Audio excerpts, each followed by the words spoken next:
أعوذ بالله من الشيطان الرجيم بسم الله الرحمن الرحيم সুপ্রিয় দর্শকবৃন্দ এবং আমার চ্যানেলের সম্মানিত সাবস্ক্রাইব বৃন্দ, আপনাদের সকলকে জানাচ্ছি আমার সালাম এবং শুভেচ্ছা। আসসালামু আলাইকুম ওয়া রাহমাতুল্লাহ।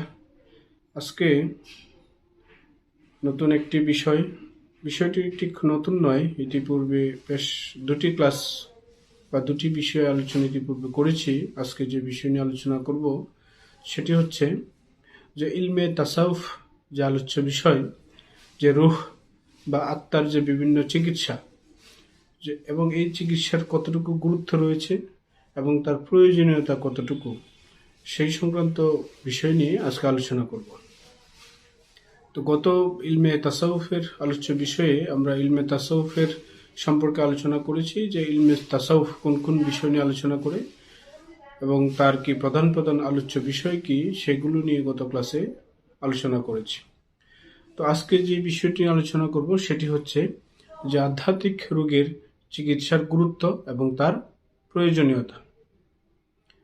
আমরা গত লেকচারে বলেছিলাম যে মানুষ কি শুধু একটি যে বাহ্যিক অবয়ব, মানুষ বলতে কি শুধু তার বাহ্যিক অবয়বকে বোঝানো হয়?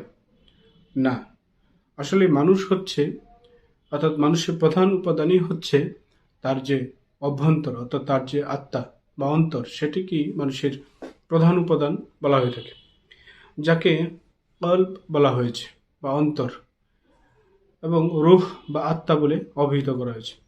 এবং এই সংক্রান্ত বুখারী শরীফের একটি হাদিসও আলোচনা করা হয়েছে এবং এই হাদিস দ্বারা এটি প্রমাণিত হয়েছে যে মানুষের বাহ্যিক আমল বিশুদ্ধ বা অশুদ্ধ হওয়া এবং গঠন বা ধ্বংস হওয়া এই অভ্যন্তরীণ গঠন এবং ধ্বংসের উপর নির্ভরশীল। কেননা বুখারী শরীফের ওই হাদিসে বলা হয়েছিল যে মানুষের শরীরের মধ্যে এমন একটি গোস্তের টুকরা রয়েছে, যদি এই গোস্তের টুকরাটি ভালো থাকে তাহলে পূর্ণ শরীর ভালো থাকে, আর যদি এই গোস্তের টুকরাটি খারাপ হয়ে যায় তাহলে পূর্ণ শরীরটি খারাপ হয়ে যায়। সাবধান! আর ওই গোস্তের টুকরাটির নাম হচ্ছে কলব বা অন্তর। কাজে এই হাদিস দ্বারা আমরা যেটা বুঝতে পারছি সেটি হচ্ছে যে আমাদের যে বিভিন্ন আমল রয়েছে বা মানুষ বাহ্যিকভাবে যে সমস্ত আমলগুলো করে থাকে, সেটা বিশুদ্ধ হওয়া অথবা অশুদ্ধ হওয়া এবং তার ধ্বংস হওয়া এবং গঠন হওয়া, এটা সম্পূর্ণরূপে এই দেহের অভ্যন্তরীণ গঠন এবং ধ্বংসের উপরেই নির্ভর করে থাকে। কাজেই আজকে আমরা এই বিষয় নিয়ে আলোচনা করব। আমরা জানি যে দেহের বহির্ভাগ যেরূপভাবে, অর্থাৎ দেহের যে বাহ্যিক অবয়বটি, সেটি কখনো সুস্থ থাকে আবার কখনো সেটি অসুস্থ থাকে। এবং শরীরের এই সুস্থতা ঠিক রাখার জন্য আমরা কি করে থাকি? বিভিন্ন রকমের খাদ্য, বাতাস ইত্যাদি উপকরণ অবলম্বন করা হয়ে থাকে।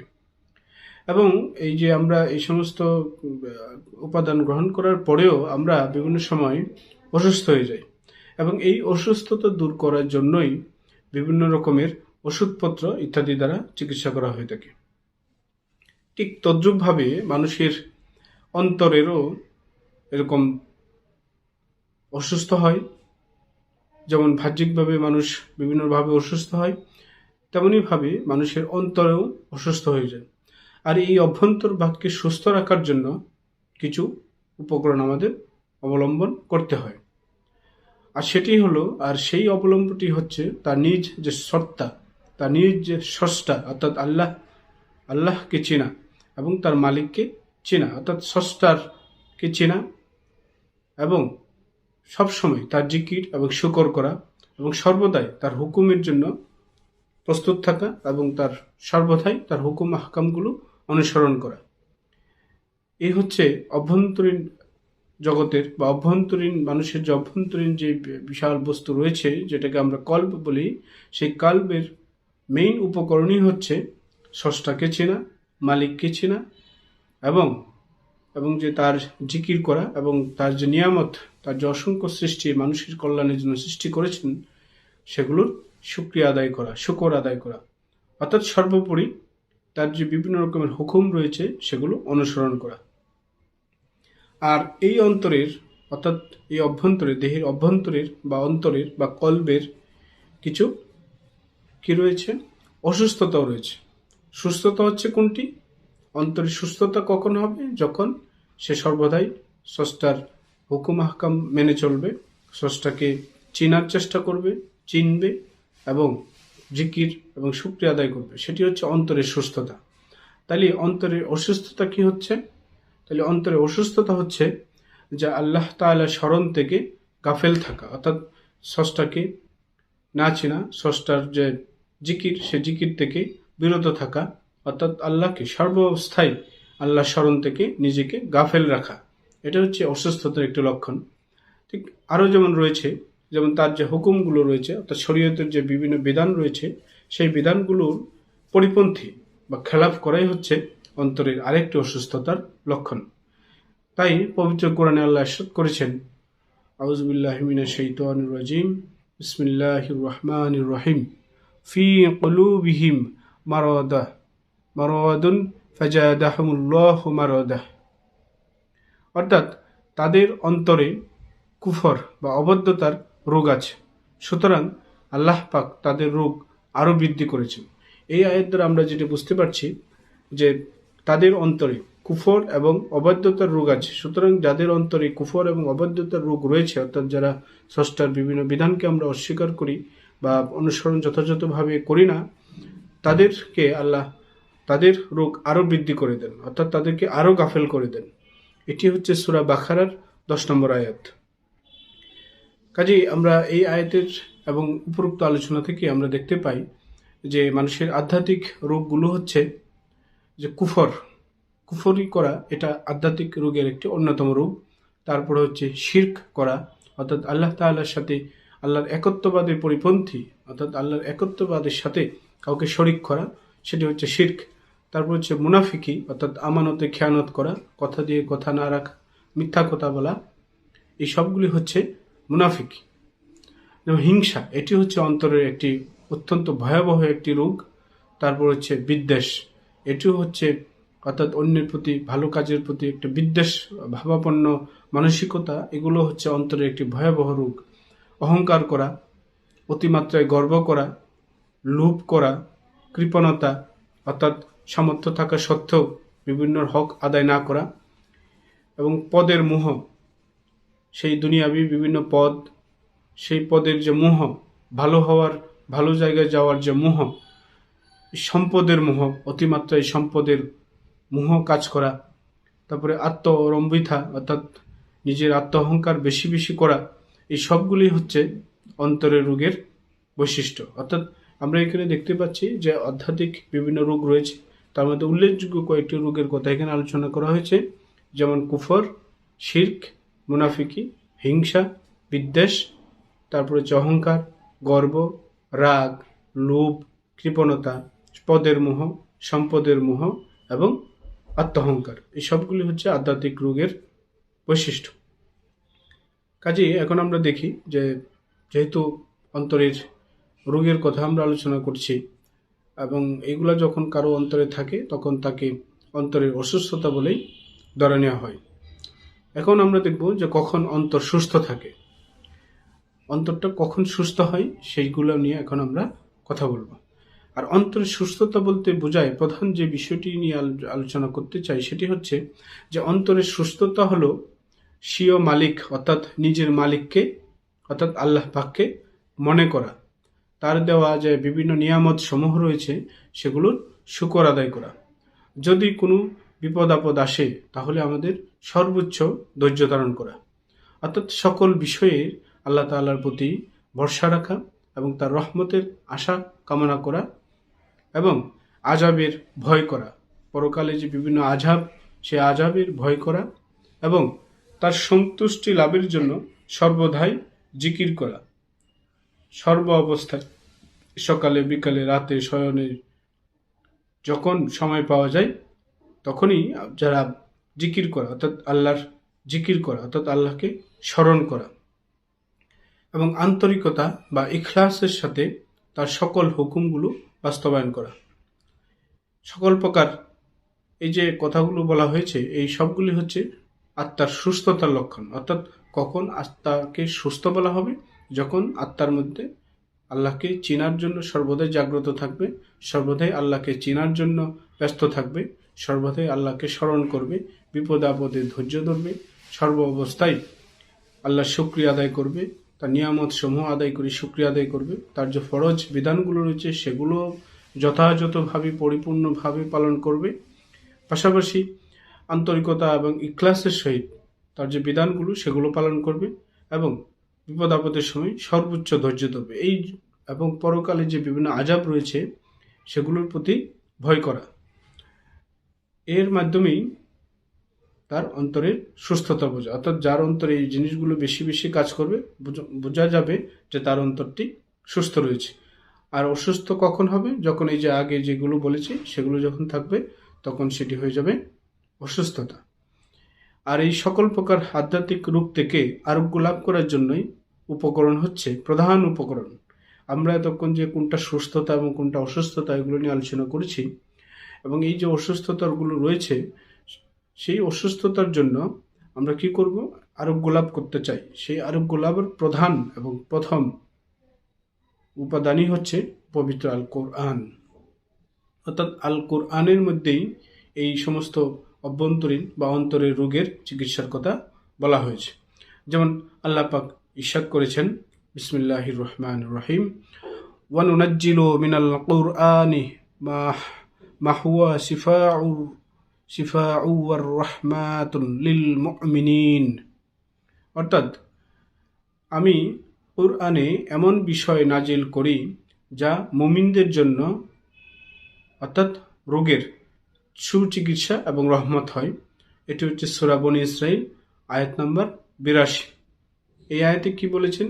যে আমি কোরআন এমন বিষয়ে নাজিল করি যা মুমিনদের জন্য রোগের সুচিকিৎসা এবং রহমত হয়। এই আয়াত দ্বারা বোঝা গেল যে পবিত্র কোরআনই এই অন্তরের রোগের চিকিৎসার লাভ করার বা চিকিৎসা আরোগ্য লাভ করার উপায় সেখানে বলে দেওয়া হয়েছে। এছাড়াও অন্য এক জায়গায় আল্লাহ তাআলা আবার বলছেন, বিসমিল্লাহির রহমানির রহিম, কুল হুয়া লিল্লাযী আমানু হুদাও ওয়া শিফাআহ।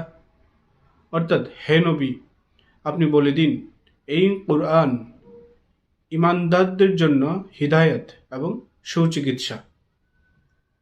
সূরা হামিম সিজদা আয়াত নাম্বার 44। অর্থাৎ পরিষ্কারভাবে আল্লাহ তাআলা এখানে বলে দিচ্ছেন যে এই কোরআন হচ্ছে ঈমানদারের জন্য। এখানে আরেকটি গুরুত্বপূর্ণ বিষয় হচ্ছে কাদের জন্য? ঈমানদারের জন্য। এখন ঈমানদার এটি ব্যাপক বিষয়, আমরা সেটা এই দিকে যাব না। কাজেই ঈমানদারদের জন্য রয়েছে হিদায়াত এবং সুচিকিৎসা। কাজেই এখানে যে কোরআনের দুটি আয়াতের কথা উল্লেখ করা হলো সেখানেও পরিষ্কারভাবে আল্লাহ তাআলা বলে দিয়েছেন যে এই অন্তরের রোগের আরোগ্য লাভ করতে হলে পবিত্র কোরআনকে আমাদের বেছে নিতে হবে, এবং সেই পবিত্র কোরআনের বিভিন্ন যে বিধান রয়েছে এগুলো মানার মাধ্যমেই আমরা এই অন্তরের রোগের চিকিৎসা করতে পারব। আমরা যেমন জানি যে শারীরিক রোগ এবং আধ্যাত্মিক রোগের মধ্যে কিছু একটি পার্থক্য রয়েছে। শারীরিক রোগ এবং আধ্যাত্মিক রোগের যে পার্থক্য সেটি কীরকম? যেমন শরীরের রোগে তো আমরা চোখ বা অন্যান্য ইন্দ্রিয়ের দ্বারা অনুভব করা যায়। অর্থাৎ শরীরের যদি কোনো রোগ হয়, শারীরিক কোনো রোগ হলে সেটি আমরা চোখ বা অন্যান্য ইন্দ্রিয়ের সাহায্যে সেটি অনুভব করতে পারি। যেমন শিরার স্পন্দন, রক্ত বা মলমূত্রের পরীক্ষার মাধ্যমে এই রোগ নির্ণয় করা যায়।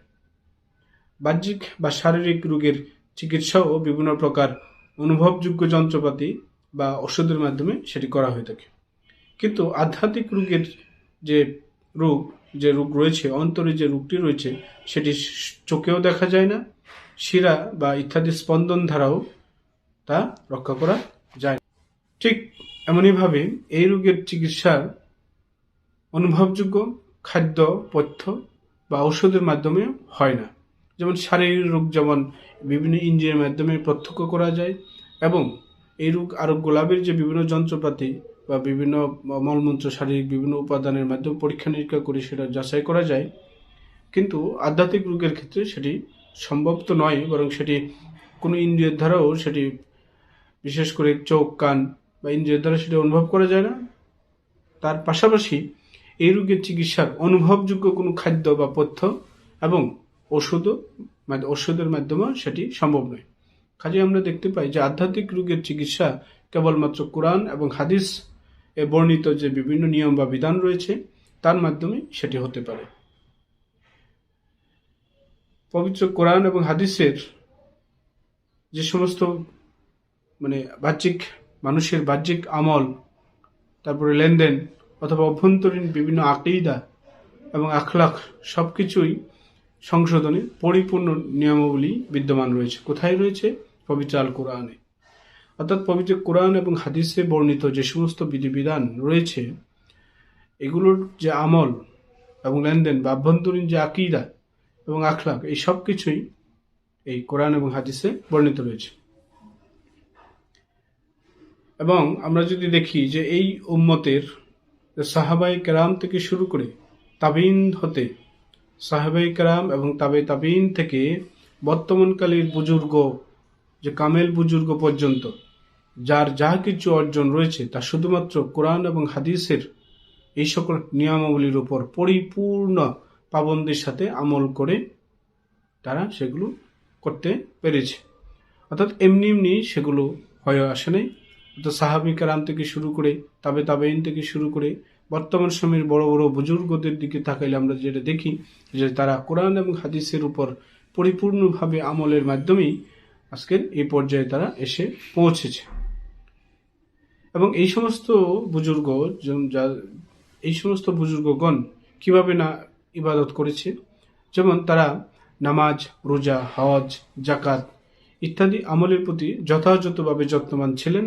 ঠিক তদ্রূপভাবে সত্যবাদিতা, আমলি ইখলাস, বিনয়, ধৈর্য, শুকর এবং তাওয়াক্কুল, দুনিয়া বিমুখতা ইত্যাদি রুহানি আমলের সাহায্যে ইত্যাদি রুহানি আমলের প্রতিও তারা যত্নবান এবং কি ছিলেন? কামেল ছিলেন।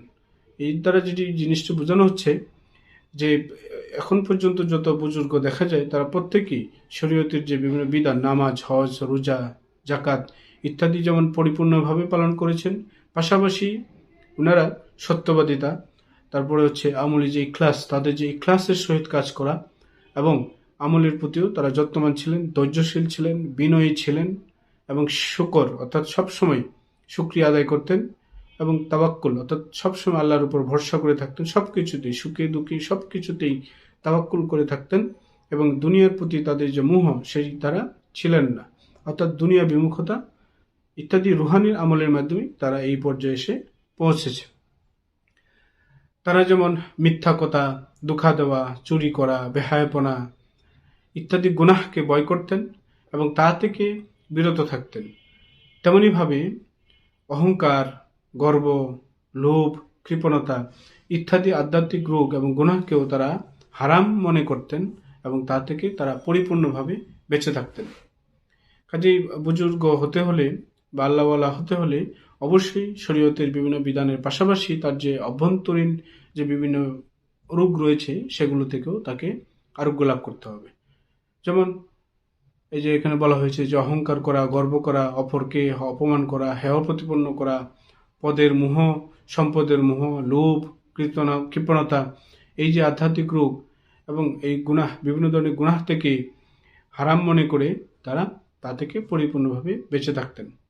কাজেই আমরা এখান থেকে শিক্ষা নিতে পারি যে আল্লাহওয়ালা হতে হলে আল্লাহর পরিপূর্ণকে চেনার জন্য বা আল্লাহকে পাওয়ার জন্য আমাদের কি কি করতে হবে।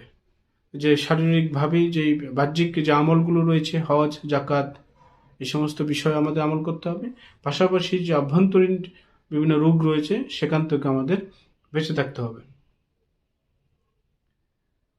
এবং এখানে যে বিষয়টি আলোচনা না করলেই নয়, এই যে ইলমে তাসাউফ সংক্রান্ত বিভিন্ন গ্রন্থ, বড় বড় মুহাদ্দিসগণ, বড় বড় তাফসিরকারীগণ এবং এই যুগের বড় বড় বুজুর্গ ব্যক্তিগণ তারা এই ইলমে তাসাউফ সম্পর্কে ব্যাপক আকারে গবেষণা করেছেন এবং বিভিন্ন বই পুস্তক তারা লিখেছেন, যাতে কি করা যায় আমরা এই কোরআন হাদিসের উপর নির্ভর করে কিছু আধ্যাত্মিক আমলের মাধ্যমে এই আধ্যাত্মিক রোগগুলোর থেকে আমরা মুক্তি পেতে পারি। এখন আমরা যেটা দেখব সে দীর্ঘদিন যাবৎ আমরা বর্তমান সময়ের প্রেক্ষাপটে যদি চিন্তা করি তাহলে দেখা যায় যে দীর্ঘদিন হতে যে দিন এবং দিনী ইলম থেকে চরম বিমুখতার কারণে এই ব্যাপারে মুসলমানদের মাঝে মারাত্মক অজ্ঞতা সৃষ্টি হয়েছে।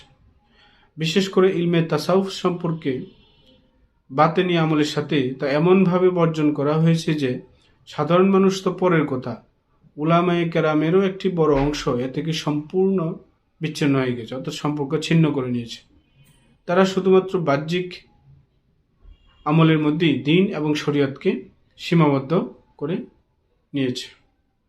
অর্থাৎ এই যে দিন এবং দিনীর ইলম থেকে চরম বিমুখতার দিকে মানুষ এগিয়ে যাচ্ছে, এখানে ইলমে তাসাউফ সম্পর্কে যে অজ্ঞতা এবং বাতিনি আমল সম্পর্কে মানুষের যে অজ্ঞতা, এটি শুধু সাধারণ মানুষ নয়, বড় বড় বুজুর্গ এবং উলামায়ে কেরামেরও একটি বড় অংশের মধ্যে থেকেই বোঝা যায় যে তারা এই সমস্ত সম্পর্ক থেকে ছিন্ন হয়ে তারা বিচ্ছিন্ন অবস্থান নিয়েছে।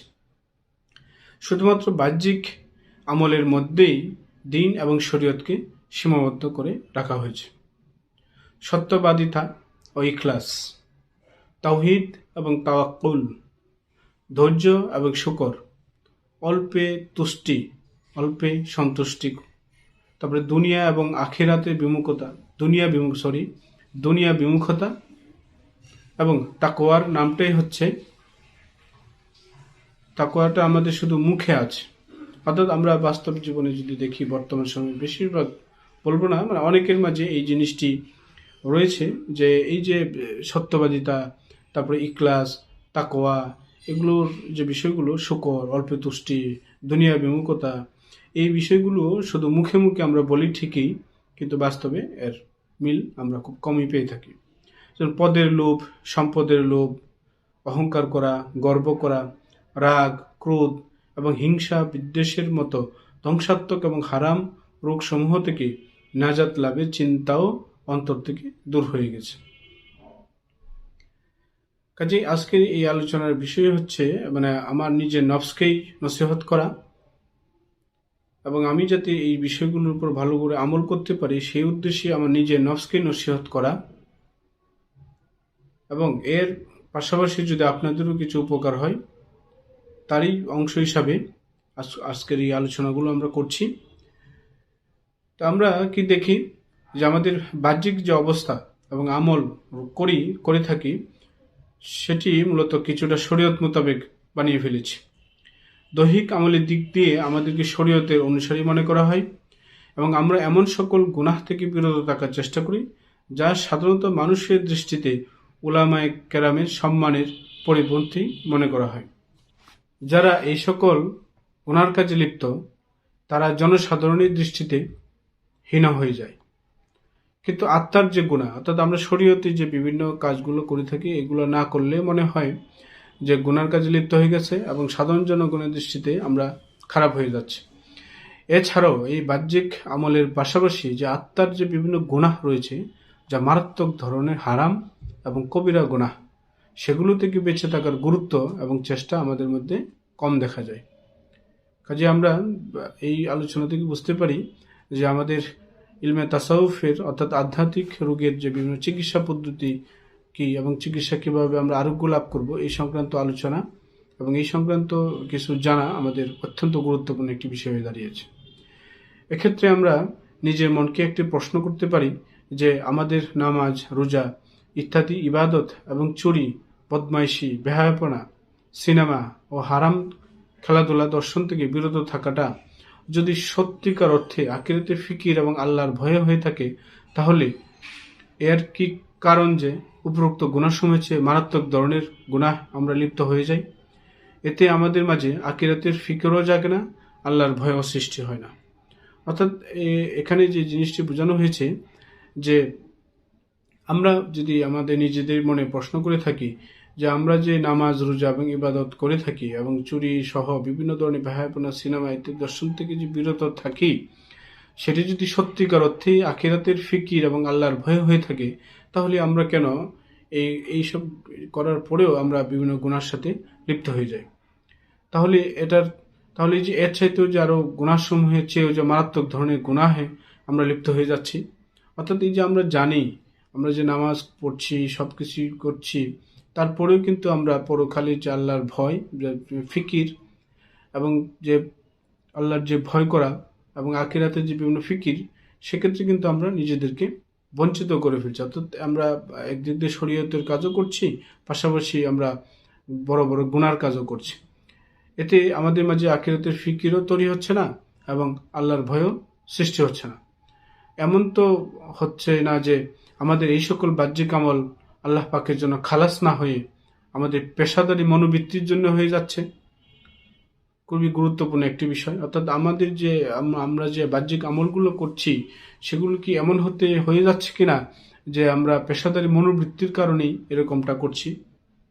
এই সকল আমলের সাথে সম্পর্ক হচ্ছে আল্লাহ তাআলার এবং আখিরাতের সাথে না থেকে, অর্থাৎ এই সকল আমলের সম্পর্ক হচ্ছে আল্লাহ এবং আখিরাতের সাথে না থেকে বরং আমাদের পেশার সাথে থেকে যাচ্ছে।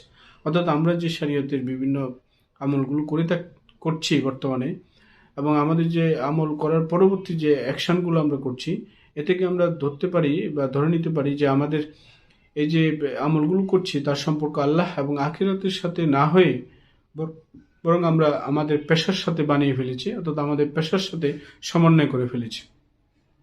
কারণ যদি নামাজ, রোজা ইত্যাদি ছেড়ে দেওয়া হয় বা বাহ্যিক হারাম কাজ লিপ্ততা প্রকাশ পায়, বা আমরা যদি বাহ্যিক হারাম কাজে লিপ্ততা প্রকাশ পাই, তাহলে ইমামতি, খেতাবাত, শিক্ষা দীক্ষা, ফতোয়া প্রদানের যে পদ আমাদের রয়েছে সেটি ছুটে যেতে পারে।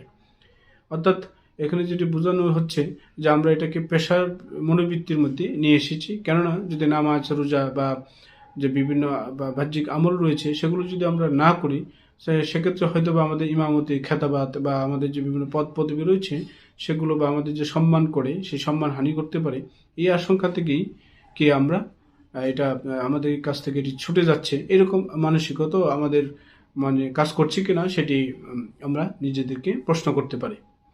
কাজেই আমরা যে শুধু ওই সকল বাহ্যিক গুনাহ থেকে বিরত থাকার চেষ্টা করি যা আমাদের জন্য জুব্বা বা বাহ্যিক জুব্বা বা পাগড়ি বা পেশার দ্বারা লুকানো যায় না। কাজেই আমরা শুধু ওই সকল বাহ্যিক গুনাহ থেকে বিরত থাকার চেষ্টা করি যা আমাদের জুব্বা, পাগড়ি বা পেশার সাথে লুকানো যায় না। অর্থাৎ আমরা বাহ্যিক আমলটা এখানে বেশি প্রাধান্য দিয়ে ফেলছি। কিন্তু পক্ষান্তরে যে বাতিনির অর্থাৎ অভ্যন্তরীণ যে বিভিন্ন গুনাহ রয়েছে, যার উপর আমাদের জুব্বা এবং পাগড়ির বা পদের বা পর্দা ঝুলানো হয়েছে, তাকে আমরা মাতৃ দুগ্ধের ন্যায় মনে করে নিয়েছি এবং আমরা তারই যে বাস্তবতা, তারই ফলশ্রুতিতে আমরা যে অভ্যন্তরীণ যে বিভিন্ন গুনাহ রয়েছে সেটাকে আমরা অতটা গুরুত্ব দিচ্ছি না, যার ফলে আমাদের আজকের যে শিক্ষা দীক্ষা এবং এই যে বিভিন্ন দাওয়াতি কাজ এবং তাবলিগের কাজ যা একেবারে নিষ্ক্রিয়, বরং কোনো কোনো ক্ষেত্রে সেটি ফিতনাহ বা ঝগড়ার উৎস হয়ে দাঁড়িয়েছে। এর একমাত্র কারণই হচ্ছে এই জঘন্য মনোবৃত্তি। অর্থাৎ আমরা যে বাহ্যিক আমলগুলো করে থাকি সেটা অনেকটা লৌকিকতাপূর্ণ, অর্থাৎ লোক দেখানো। অর্থাৎ আমরা যদি নামাজ, হজ যাই করি না কেন, আমাদেরকে প্রশ্ন করতে পারি যে এগুলা কি এইরকম লোক দেখানো হয়ে যাচ্ছে কি না। এই জাতীয় প্রশ্ন করা এটাও কিন্তু একটি বাতিনি আমলের একটি ভালো দিক, এবং এগুলো করার মাধ্যমেই কিন্তু তার অন্তরকে সে পরিশুদ্ধ করতে পারে, অর্থাৎ আত্মাকে সে সুস্থ করতে পারে। কাজেই আমরা উপরোক্ত আলোচনা থেকেই আমরা যে বিষয়গুলো নিয়ে আমরা জানলাম তার সংক্ষিপ্ত যদি আমরা বলতে চাই, সেটি হচ্ছে যে আমাদের যে শারীরিক এবং জাহেরি এবং বাতেনি যে আমলগুলো রয়েছে, এই সমস্ত আমলের মাধ্যমেই আমরা এই আধ্যাত্মিক রোগ থেকে আরোগ্য লাভ করতে পারি। তো আধ্যাত্মিক রোগের যে শারীরিক বিভিন্ন রোগের কথা বলা হয়েছে এবং মানসিক বা আধ্যাত্মিক রোগের কথা বলা হয়েছে। এই দুটি আমাদের খুবই গুরুত্বপূর্ণ, অর্থাৎ শারীরিক আমল এবং বাতেনি আমল, অর্থাৎ যেটাকে আমরা জাহেরি আমল এবং বাতেনি আমল উভয়ের যথাযথ সমন্বয়ের মাধ্যমেই, অর্থাৎ পরিপূর্ণভাবেই মেনে চলতে পারলেই আমরা কামিয়াব হতে পারবো, স্রষ্টাকে কাছে পেতে পারবো এবং আখিরাতকেও আমরা ভালো করতে পারবো। আখিরাতেও যাতে আমাদের আমলনামা ভালো হয়, এই সাকুল্যে সবকিছু মিলেই আমাদের শারীরিক এবং মানসিক অর্থাৎ জাহেরি এবং বাতিনি উভয় আমলকে আমাদের প্রাধান্য দিয়ে করতে হবে। তো আল্লাহ তাআলা আমাদেরকে সে আমল করার তৌফিক দান করুক। তো আজকে এখানেই শেষ করছি। اللهم إنا نسألك الهدى والتقى والعفاف والغنى